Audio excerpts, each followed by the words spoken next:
Muito bem, queridos, nós estamos trabalhando neste mês de maio o tema Construindo para não cair.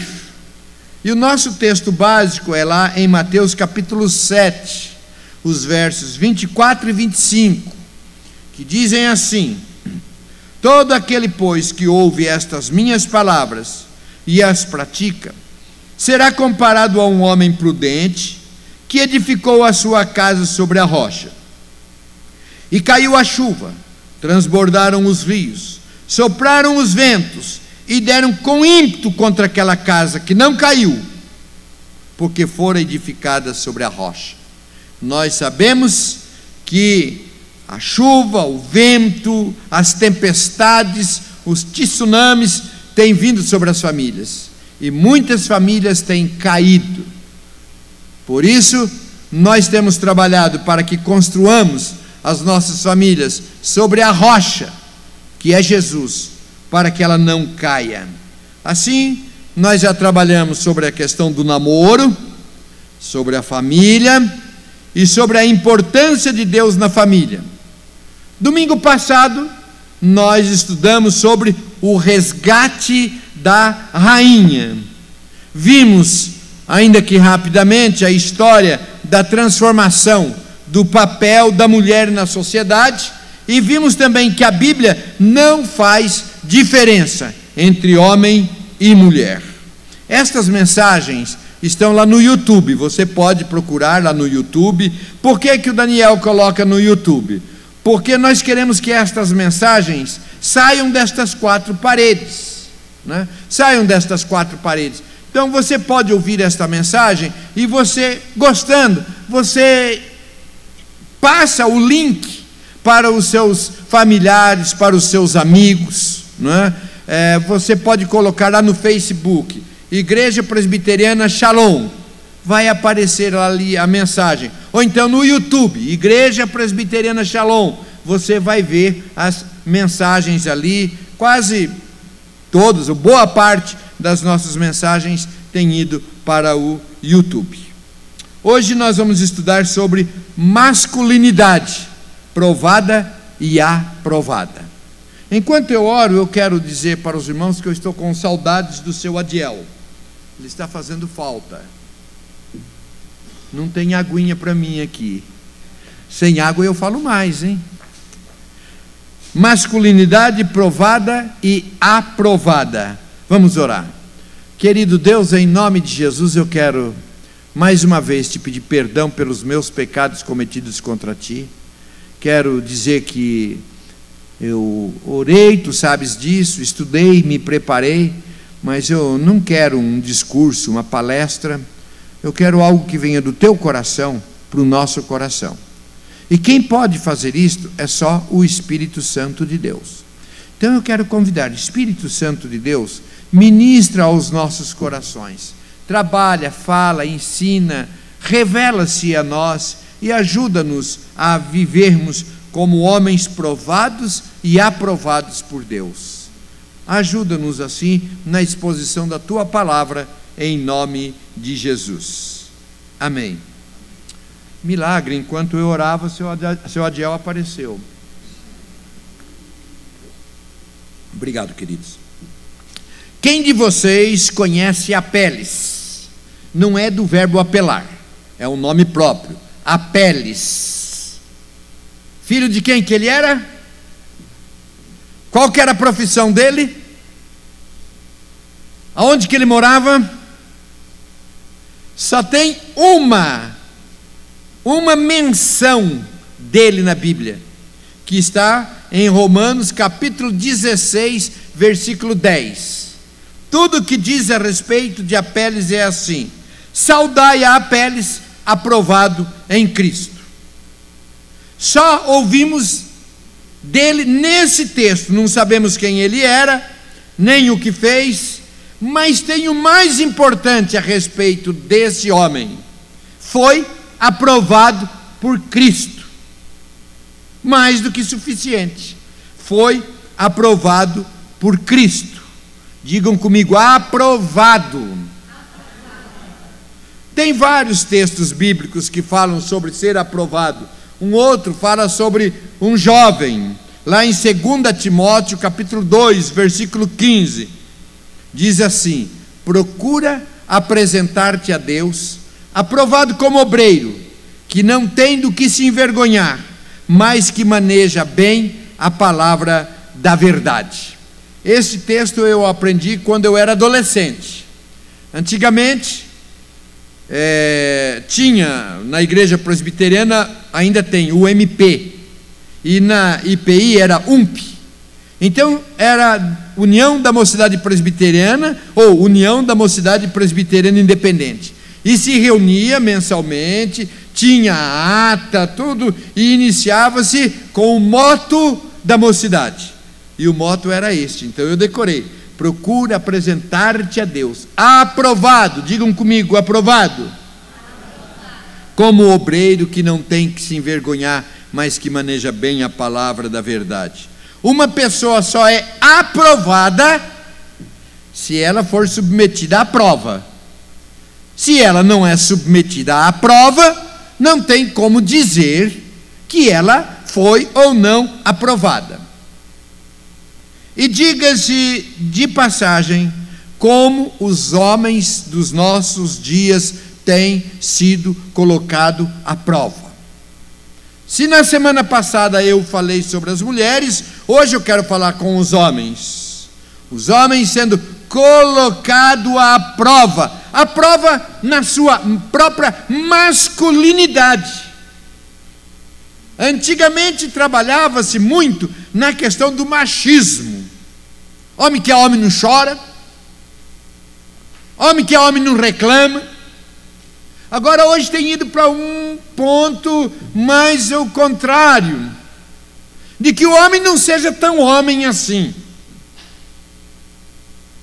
Antigamente, se um homem tinha algum trejeito feminino, era chamado de mulherzinha, mariquinha. Hoje os adjetivos são outros, tem evoluído, não sei se para melhor ou para pior, mas não se fala mulherzinha, mariquinha, mas é até incentivado. Os próprios homens: não precisa ser tão homem assim, não precisa ser tão macho assim. E fica até difícil hoje. Quem tem filho, homem, criança, precisa de um cuidado, de um acompanhamento, porque há um incentivo para que se mexa um pouco na masculinidade, mas ele é colocado em prova na integridade. Você não precisa ser também assim tão íntegro, tão severo nas coisas. Você tem que ter um pouco de flexibilidade. Você é muito rígido, muito justo. Para você tudo tem que ser não é. Não é assim também. E nos negócios, muitas vezes, são levados a fazer as coisas de tal forma que a integridade do homem seja abalada. No caráter do homem, né? Também tem o seguinte: tem hora que você tem que fazer uma mentira justificada, e vai trabalhando no caráter do homem, nas atribuições do homem, né? Tá certo, você aqui em casa é o marido, mas espera um pouquinho, não é bem assim. E aí, todo mundo, a mulher manda, os filhos mandam, o cachorrinho manda, todo mundo, e falta uma autoridade. Um dos grandes problemas na família hoje é que falta autoridade. Isso não é só na família, não. Isso é em todos os lugares, inclusive no país. Eu fico pensando assim, não estou defendendo ninguém, mas quando se chega e se faz uma piada, uma anedota, um deboche, seja de um prefeito, de um governador, de um presidente, debocha, fala mal, zomba, e ele não faz nada, ninguém faz nada, vai perdendo a autoridade. E quando se perde a autoridade, seja o país, seja o governo, seja a igreja, seja a escola, seja a família, perdeu a autoridade, fica ingovernável. E hoje tem sido trabalhado, colocado à prova a autoridade do homem. Tem sido colocado à prova a espiritualidade. O homem tem que ser mais sério, o homem também não pode se derramar diante do Senhor, porque isso é sinal de fraqueza. Sido colocado à prova a espiritualidade do homem.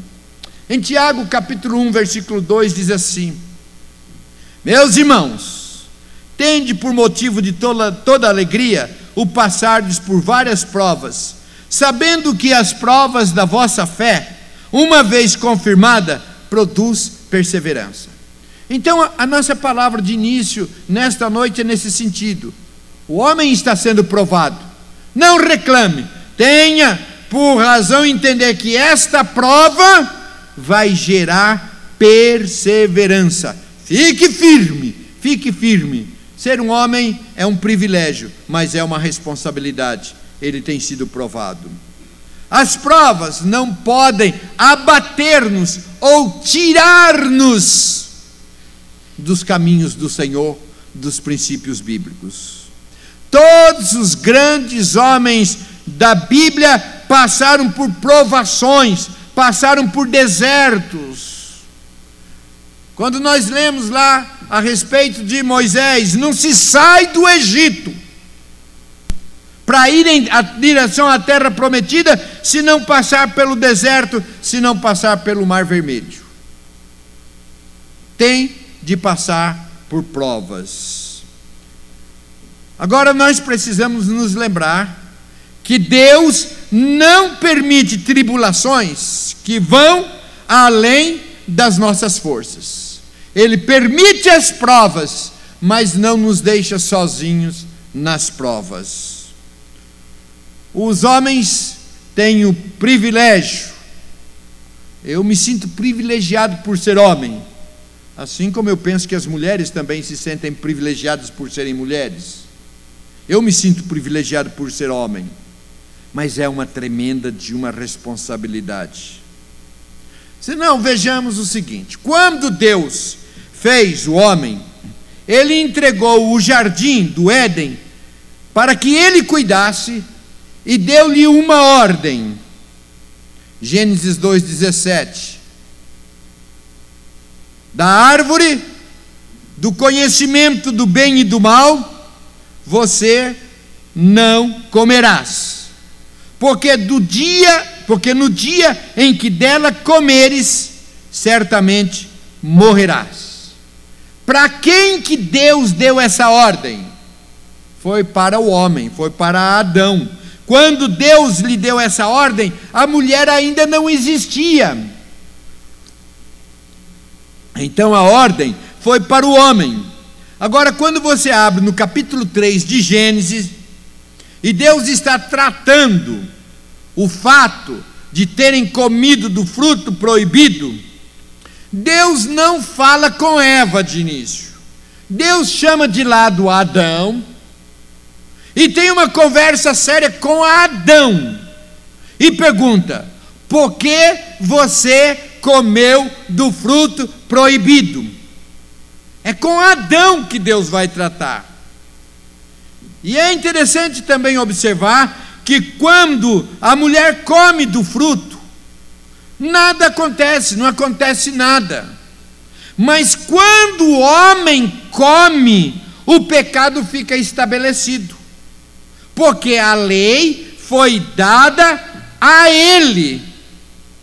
E quando Deus estabelece a sentença pelo erro deles, Ele faz de forma diferente para o homem e para a mulher.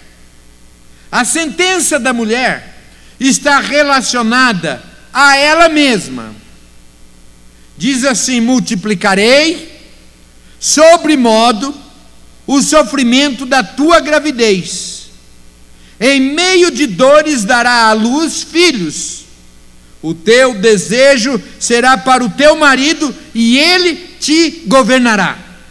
É para ela vai ter a responsabilidade e a sentença vem sobre ela. Dor no parto, Também o desejo para o marido governando, é para ela. Agora, quando Deus dá a sentença para o homem, aí é mais profundo. Aí diz assim: maldita é a terra por tua causa. O homem era responsável, e por causa do erro dele, toda a criação foi atingida. Veja como é sério. Ele vai tratar com o líder, o responsável, para quem ele deu a ordem. Se lá na empresa acontece um problema e um funcionário faz alguma coisa que é errada, quem vai ter de responder é o chefe. Ah, mas foi fulano que fez. A responsabilidade é do chefe. Isso cai sempre sobre o líder, sobre o responsável, até na igreja. Eu estava me lembrando que algum tempo atrás, numa cidade aqui próxima a nós, uma igreja estava passando por uma reforma. E nessa reforma incluía colocar uma marquise na frente do templo. Estavam fazendo uma marquise. E num dia chuvoso, um senhor passando, ele parou debaixo da marquise para se proteger da chuva. Mas a chuva era tão forte que acabou derrubando a marquise veio sobre aquele homem e o homem morreu. E o pastor teve que responder criminalmente por aquele acidente. Mesmo ele não sendo o pedreiro nem o engenheiro, teve que responder criminalmente. Nós acompanhamos há poucos anos atrás uma igreja cujo o telhado do templo caiu e várias pessoas morreram e o pastor respondeu criminalmente. Então há o privilégio da liderança, mas a responsabilidade. A gente fala brincando, a culpa do nosso mundo está desse jeito, é a mulher, ela que comeu do fruto, ela que pecou, ela que ofereceu para o marido. Equívoco. A responsabilidade foi dada para o homem, a palavra foi dada para o homem: daquele fruto não é para comer. E ele tinha que zelar por isso. Tem um sociólogo chamado George Gilder, e ele fez uma pesquisa, um estudo muito interessante, que tem alguns números preocupantes. Ele constatou o seguinte: 90% dos crimes violentos são cometidos por homens. 95% dos assaltos às casas são cometidos por homens. 90% de motoristas embriagados são homens. 70% de suicídios são cometidos por homens. 100% de estupros são cometidos por homens. 90% da violência contra a família cometidos por homens. 80 a 90% de todas as patologias sociais, ou seja, vício, droga, prostituição, doença sexual, culpa dos homens. Veja como que pesa sobre os homens a responsabilidade. Quando a Bíblia diz que Cristo é o cabeça de todo homem, lá em 1 Coríntios 11:3, Cristo é o cabeça de todo homem, e o homem é a cabeça da mulher, e Deus é a cabeça de Cristo, não é no sentido de um chefe que dá ordem e manda, não é nesse sentido, mas é no sentido de responsabilidade. O homem tem essa responsabilidade. O homem é o principal responsável pela família. É assim que a Bíblia nos ensina. Quais são as responsabilidades principais do homem? Primeiro, de liderar a família. O homem tem esta responsabilidade, tremenda responsabilidade. Não é de mandar, é de liderar. Um bom líder não manda, não dá ordem, ele ouve, ele conduz, ele toma posições. E eu já disse aqui, um dos grandes problemas na família hoje é falta de liderança. É mais fácil ele deixar, não, você decide, você decide, você decide. Toda a sociedade que não tenha uma liderança, ela perece. Isso é constatado por sociólogos, historiadores. Cabe esta responsabilidade de se apresentar. Para ser um bom líder, precisa ouvir a esposa, precisa ouvir os filhos, precisa ver o contexto e às vezes tomar uma posição. Sabe qual é a pior decisão? É não tomar decisão. Às vezes está vendo a situação complicada e vai empurrando, não tem coragem de se posicionar e falar, nós vamos tomar um caminho, nós vamos tomar uma decisão. Uma outra responsabilidade é disciplinar os filhos. Disciplinar os filhos. Há algum tempo atrás, eu tive que atender, já faz um bom tempo, tive que atender uma família, e a moça solteira tinha se engravidado. E aí, o pai estava muito bravo e dizendo, culpa é da mãe dela. Eu cansei de falar para a mãe, cansei de recomendar, cansei de falar para ela cuidar melhor da filha. E ele se eximindo da responsabilidade, a responsabilidade da condução e da disciplina dos filhos. Os homens, pais, têm essa responsabilidade. Um exemplo bíblico. Quando os filhos do sacerdote Eli pecaram, Deus não foi falar com a mulher de Eli. Deus chamou Eli, vem cá Eli, vamos ter uma conversinha séria aqui, seus filhos estão fazendo isso. Então, não foi, o sacerdote não foi falar com o sacerdote Eli, desculpa, não foi falar com a mulher do sacerdote, foi falar com o líder da família, com Eli. E outras situações mais. Terceira responsabilidade dos homens, suprir as necessidades básicas da família. O homem é o principal responsável para suprir as necessidades básicas da família. E quando eu digo necessidades básicas, inclui finanças, a manutenção e o sustento financeiro da casa, mas também o equilíbrio emocional. É muito difícil quando um homem perde um emprego, quando ele não pode trabalhar. Nós temos vivido isto, temos visto isto acontecer. Em muitos casos nos nossos dias, as mulheres são chamadas e vão trabalhar, vão sustentar, vão ter o seu salário, e enquanto o homem não consegue o seu trabalho, ele sofre com isto.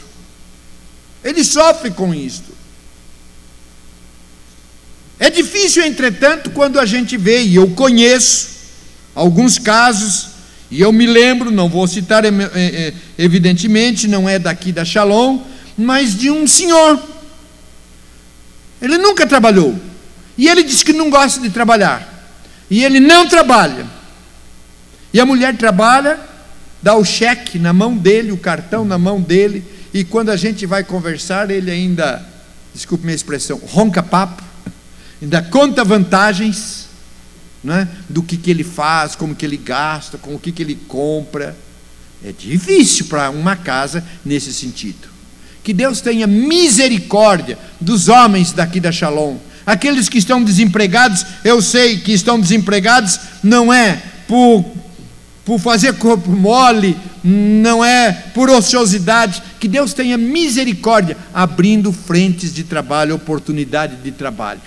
E é interessante, embora eu esteja falando para os homens, mas é interessante também que a mulher sábia, cujo marido esteja momentaneamente desempregado, quando chega e eu tenho presenciado isso, quando chega, por exemplo, num restaurante, em algum lugar, chega na hora de acertar a conta, ela dá o cartão, ele está com o cartão, com o talão de cheque, ele vai e ele acerta, até para protegê-lo emocionalmente. Mas essa é a responsabilidade. Se está desempregado por circunstância, mas não cabe, não tem jeito. O marido, o homem, ficar, eu não gosto de trabalhar, que seja preguiçoso ou coisa parecida. Cabe a responsabilidade básica do sustento da família. Quarto, amar a família e fazer tudo para que sejam felizes, dar estabilidade emocional, comportamental a todos da sua casa. Há um homem que seja desequilibrado emocionalmente, bravo, violento, nervoso, agitado. Quando ele chega em casa, até o cachorrinho põe o rabinho no vão da perna e vai de mansinho debaixo da cadeira. É difícil, mas o homem de Deus, quando ele vê a situação, mulher nervosa, filhos nervosos, ele apazigua, ele acalma, ele controla. Esse é um homem de Deus. Ele sabe trazer para dentro da sua casa a paz, a serenidade, a tranquilidade. Talvez os adolescentes, os jovens possam dizer, esta palavra é para os adultos. Não, porque eu espero e oro que os nossos adolescentes, os nossos moços, se casem e assumam a posição de homens de Deus, responsáveis. Quinto lugar, o homem deve ser o principal responsável pela salvação da sua família. Responsabilidade espiritual. Quando o povo de Israel estava confuso, muitas religiões, muitos deuses surgindo, sem saber o que fazer, Josué toma uma posição. Lá no capítulo 24, versículo 15, ele diz, olha, vocês escolham o Deus que vocês vão servir. Entretanto, eu e a minha casa vamos servir ao Senhor. Ele se posicionou junto com a sua família. Ele diz, olha, vocês decidam. Eu já decidi. Eu e a minha casa serviremos ao Senhor. Em Atos 16, quando o carcereiro de Filipe estava assustado, com medo, porque dos presos terem fugido, ele estava prestes a se matar. E aí Paulo levanta e diz, não faça isso, não faça nenhum mal.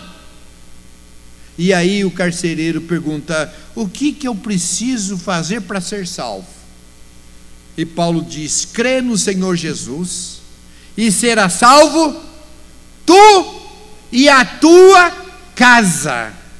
Tu e a tua casa. George Barna, um pesquisador, ele diz que quando um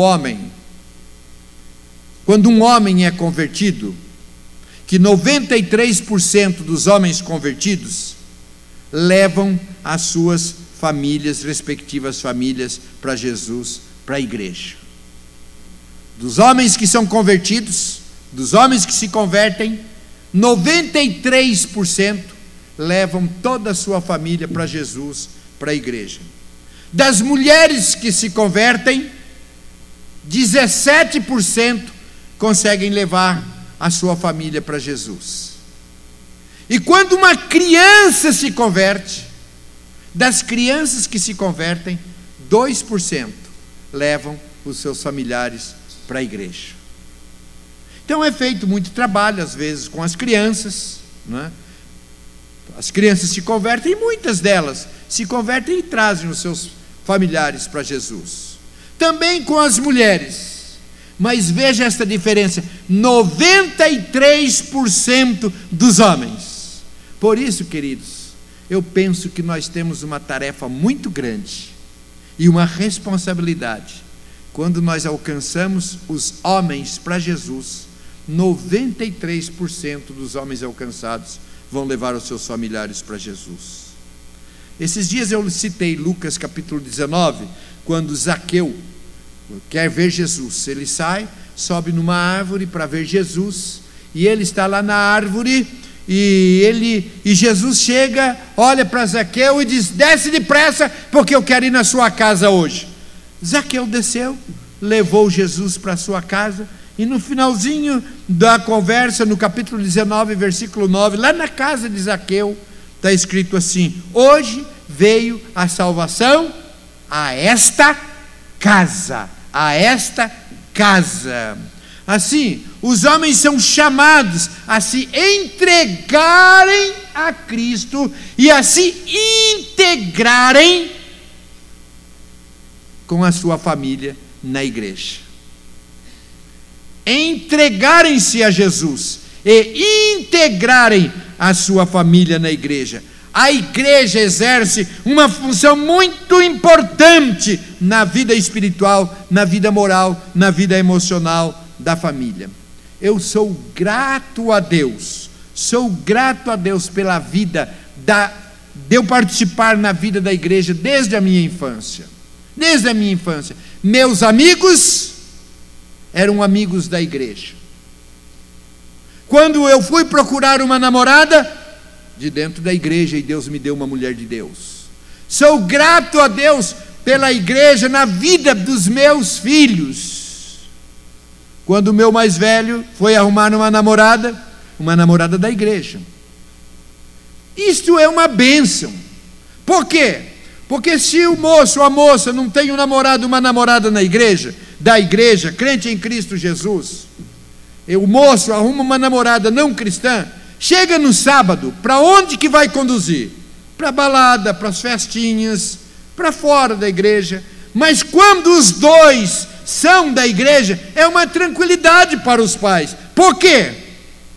Porque aonde que o jovem vai no sábado à noite? Na reunião dos jovens da igreja, dos adolescentes da igreja, e está ali, a gente sabe aonde está.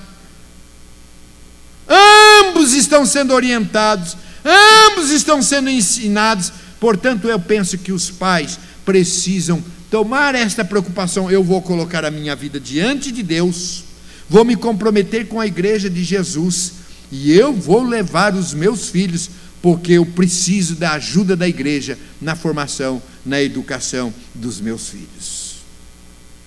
Tenho dito aqui algumas vezes da importância, é cansativo, é até sacrifício. Chegar num sábado à noite, que queria descansar, vou levar o filho lá para o trabalho dos adolescentes, vou preparar para ir para os jovens, é cansativo, mas é investimento,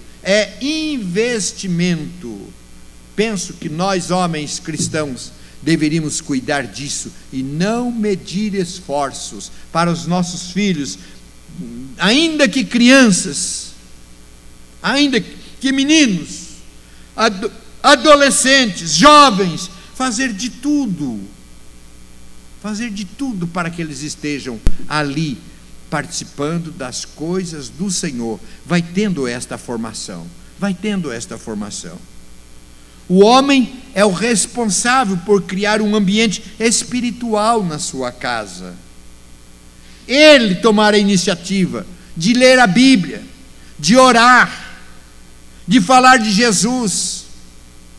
Eu já falei para vocês também que embora a Bíblia diga, quando você for orar, feche a porta do seu quarto e fale com o Pai que está em secreto, mas algumas vezes, quando os meninos eram menores, eu ia orar e deixava a porta semi-aberta, para eles me verem de joelho orando, não para mostrar, meu pai é um homem de oração, mas para mostrar o seguinte: se o papai ora, eu preciso orar também.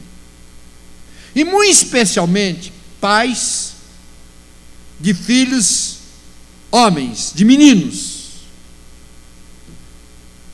Eu não tenho nenhuma estatística, mas eu tenho observação do seguinte sentido: os meninos cujos pais não são cristãos, não vão à igreja, enquanto criança vão com a mãe leva, mas chega uma idade que ele vai dizer o seguinte: se papai não vai, Se papai não precisa de Deus, se papai não precisa da igreja, então eu também não preciso.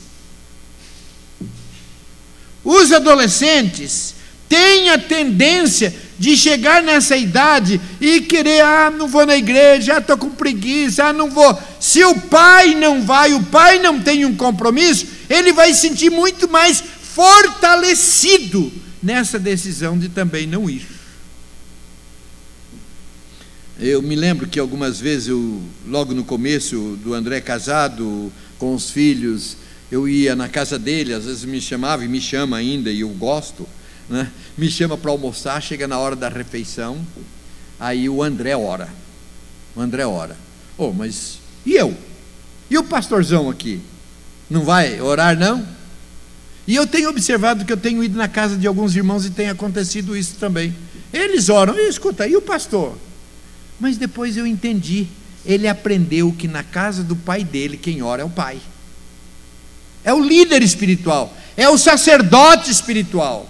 É claro, às vezes a gente designa, né? Designa a esposa, designa o filho, né? Mas ele toma a iniciativa espiritual. É iniciativa, ele é o sacerdote em casa, ele vai fazendo estas coisas e os filhos vão aprendendo. Nós temos dito que esta nação está vivendo um tempo de crise sem precedentes. Um tempo de crise sem precedentes. E quando nós falamos de crise, nós pensamos logo na crise econômica. Porém, queridos, a crise econômica é apenas consequência.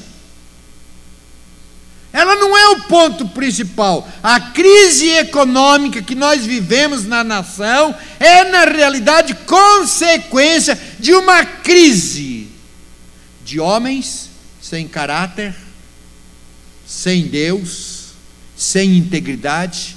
É crise na vida dos homens, que ainda é a maioria que está no governo. Então a crise econômica é apenas uma consequência. Apenas uma consequência. A maior necessidade que temos hoje, seja no governo, seja na família e até na igreja, é de homens que se deixem ser usados por Deus.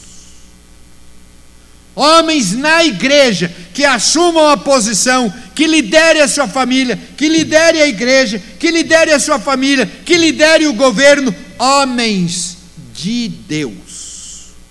Onde Deus quer usar o homem? Deus quer usar o homem na transformação da família.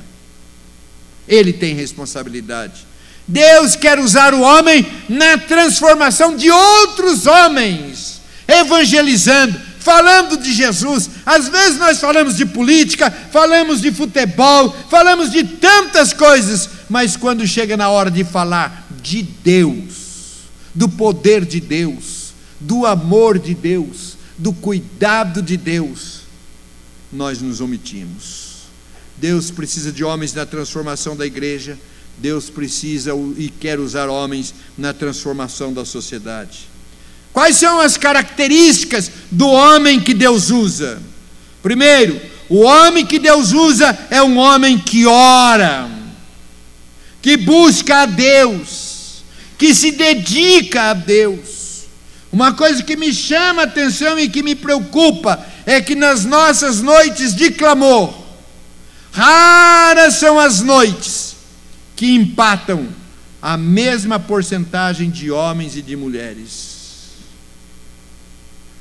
O homem que Deus usa é aquele homem que ora em casa, ora na igreja, ora no trabalho. Homens que aprendem a debruçarem-se diante de Deus, a orar, a clamar e a pedir.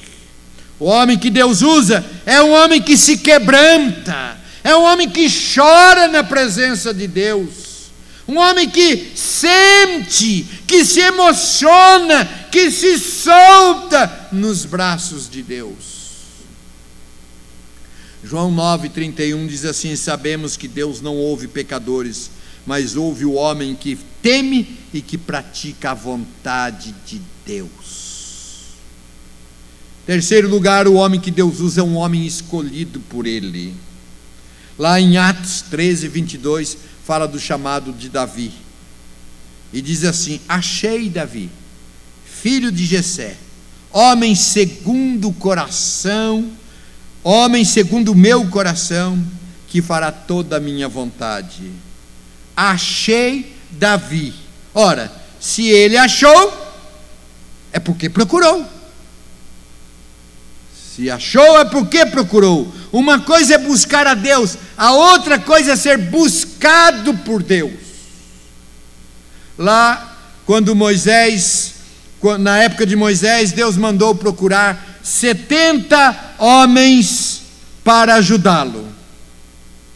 Em Êxodo 18, 21 diz assim: procura dentre o povo homens capazes, tementes a Deus, homens de verdade, que aborreçam a avareza. Homens de verdade, homens de Deus, homens íntegros, homens comprometidos, homens com a vida nas mãos de Deus, homens dispostos a segui-lo e a servi-lo. E eu quero, caminhando para o encerramento, dizer o seguinte: Deus continua procurando homens que queiram crescer espiritualmente. Deus continua procurando homens que queiram viver, cumprir e obedecer os propósitos de Deus. Ser discípulo de verdade para impactar esta geração. Homens que estejam dispostos a assumir compromissos e responsabilidades. Sabe por que você está aqui hoje? Porque Deus os escolheu, Deus os chamou. Nós não estamos aqui porque somos melhores do que outros, mas Deus nos chamou, Deus nos escolheu, procurou e nos achou, nos encontrou e nos chamou. Há um hino que a gente canta assim: não sei porquê de Deus o amor a mim se revelou. Não tem nada de bom em mim, mas Deus procurou e estamos aqui, cada um de nós, porque Deus nos chamou. Deus procura homens que estejam dispostos a chorar, a clamar e a buscar os perdidos. Eu já disse, nós falamos de futebol, de política, de tanto assunto, mas Deus procura homens que não tenham o temor, não tenham a timidez, não se acovardem, não se acanhem, mas falem com ousadia no seu trabalho. Esses dias eu recebi um vídeo, queria ter trazido, mas eu não consegui conectar, mas este vídeo mostrava acerca de um programa da televisão, que o chefe se vestia de funcionário, de empregado, e ele passava um dia na empresa, trabalhando, como se fosse, se disfarçava todo, punha peruca, se disfarçava todo e se apresentava como um funcionário, e trabalhava. E ele estava conversando com um dos funcionários, e o funcionário dizia: eu gosto de trabalhar aqui, porque eu trabalho aqui, e eu faço isso daqui como quem faz para Deus. Isso chamou a atenção do chefe. Depois que passou esse programa, então o chefe chamou os funcionários, chamou também esse funcionário e falou: olha, uma das coisas que me chamou a atenção foi que lá, quando nós estávamos trabalhando, você disse que você trabalhava e fazia o seu trabalho como quem faz para Deus. O que é isso? E o funcionário explicou. E aí o chefe perguntou: mas por que isso? Porque eu sou um cristão. Porque eu sou um cristão. O homem de Deus precisa estar disposto a dar o seu testemunho. A gente ouve assim dizendo: você evangelize, e se for necessário, fale. Não tenho muita concordância com isto, porque nós ouvimos que é para falar do Evangelho. Só fale quando você tem autoridade. Se não tem autoridade, fica quietinho. Mas se você tem autoridade espiritual, abra sua boca, testemunhe, fale. Não tenha constrangimento, ainda que você seja vítima de chacota ou de coisa parecida. Deus está procurando homens que queiram dar um testemunho verdadeiro, dentro e fora de casa. Agora, a escolha, queridos, eu disse que Deus nos escolheu. A escolha não depende de qualidades ou de virtudes. Não se trata do que somos, mas sim do que poderemos ser nas mãos de Deus. Deus poderá tomar a cada um de nós, e cada vez que eu estou aqui, eu tenho a plena consciência de que só estou aqui pela capacitação que vem do Espírito Santo de Deus. Aquele que chama, capacita. E Deus o chamou. Não fique com a falsa timidez, modéstia ou se desculpando. Eu sou um homem de Deus e sou chamado para testemunhar. Nós vimos para Jesus como uma pedra bruta. Alguns, bem sem nenhum preparo, estúpidos, mal formados, às vezes até de mau caráter, mas pela aprovação Deus vai lapidando, vai trabalhando, e Ele quer transformar-nos em homens de Deus, joias preciosas. Deus procura. Você está aqui porque Deus o procurou e Deus escolheu. E a minha palavra é assim: não tente fugir de Deus, porque se Ele te chamou, Ele vai te encontrar. Não tente ser alguém apenas esquentando o banco, mas um homem de Deus, porque Ele te chamou com este propósito. Qual o legado que nós vamos deixar para os nossos filhos? Qual o legado? Hoje nós nos preocupamos muito de deixar, quem sabe, uma herança, alguns bens, uma boa escola, mas o maior legado que nós podemos deixar para os nossos filhos, para a nossa geração, é Jesus, é a vida espiritual, é a certeza de que nós nos encontraremos com os nossos pais e os nossos filhos se encontrarão conosco na eternidade. Eu tive o privilégio de ser filho de um homem nesse sentido. Papai tinha apenas o segundo ano do primeiro grau, naquela época chamava-se grupo escolar. Não tinha nenhuma cultura, não tinha nenhuma riqueza.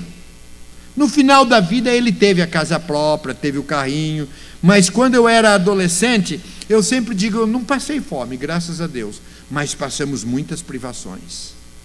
Mas eu louvo a Deus, porque o papai deixou para mim uma herança, uma fortuna, o bendito Evangelho. E é isso que eu quero deixar para os meus filhos. Quando se lembrarem de mim, não lembre de alguém que foi poderoso, que teve muito dinheiro, ou coisa parecida, mas meu pai foi um homem de Deus. Qual o legado que nós queremos deixar para os nossos filhos? Qual o legado? Quantos querem ser um homem de Deus? Quantos daqui desejam ser este homem, que ainda que seja provado, mas seja encontrado aprovado? Quem sabe conhecido como Davi, famoso como Davi, mas desconhecido como Apeles, mas aprovado, aprovado. Que Deus nos abençoe, que Deus nos faça homens cheios do Espírito Santo, que revelam a nossa relação de obediência aos requisitos bíblicos. Homens que muitas vezes têm lutas tremendas, provas terríveis, mas que sejamos aprovados por Deus. Eu não consigo lembrar e dizer o nome de todos, mas quero olhar para cada homem, adolescente, solteiro, casado. Esta é a minha oração. Quem de vocês quer ser conhecido como homem provado, mas aprovado? Põe a mão no seu coração e ore nesse sentido. Pai, eu quero ser um homem aprovado por Ti, ainda que implique em ser desaprovado pela sociedade, mas eu quero ser um homem de fé, aprovado por Deus.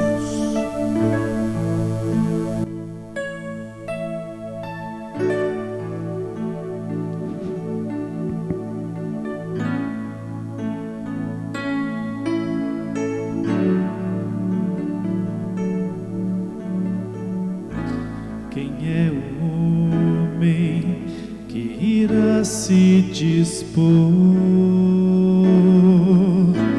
Quem é o homem que deixará pai e mãe? Quem é o homem que negará a si mesmo e tomará a sua cruz? Esse é o homem de fé que agrada a Deus e permanece de pé. Sua casa sobre a rocha edificada está. Pode vir o temporal, ela não se abalará. Enquanto Samuel continua cantando, eu quero convidar todos os homens, os meninos, os adolescentes, os moços, os homens, senhores, todos os homens, venham aqui à frente. Eu quero orar por você, para que Deus te abençoe e te sustente, para que você seja um homem provado e aprovado. Quem é o homem que pode crer no impossível? Quem é o homem que não volta atrás? Quem é o homem que, se enfermo encontrar, crê que Deus é poderoso para curar? Esse é o homem de fé que agrada a Deus e permanece de pé. Sua casa sobre a rocha edificada está. Pode vir o temporal, ela não se abalará.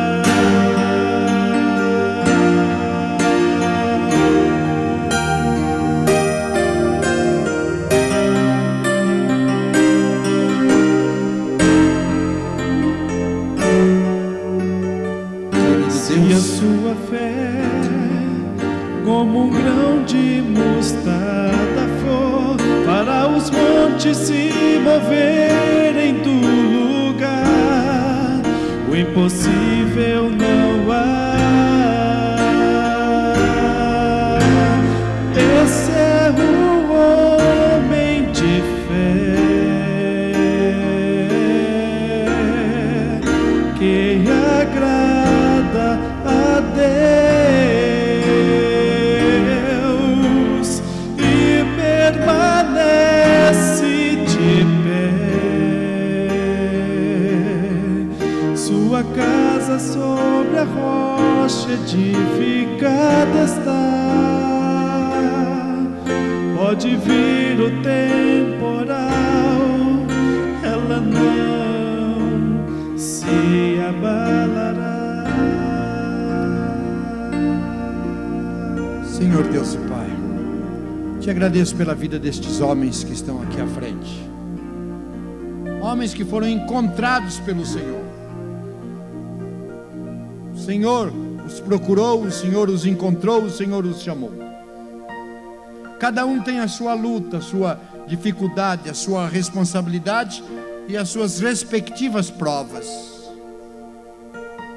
Eu quero te pedir em nome de Jesus, se alguém está sendo provado na área financeira, com dificuldade de manter a sua casa, que Deus, que o Senhor o socorra.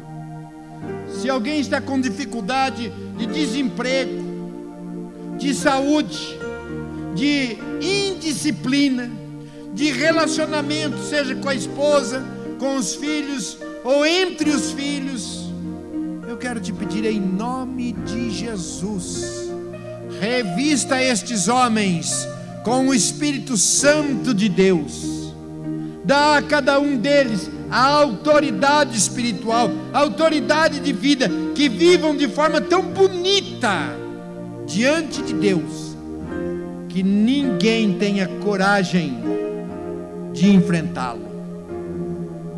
Faz destes homens aprovados por Deus, sustenta-os como e sejam conhecidos e reconhecidos como homens de Deus, provados e aprovados em nome de Jesus.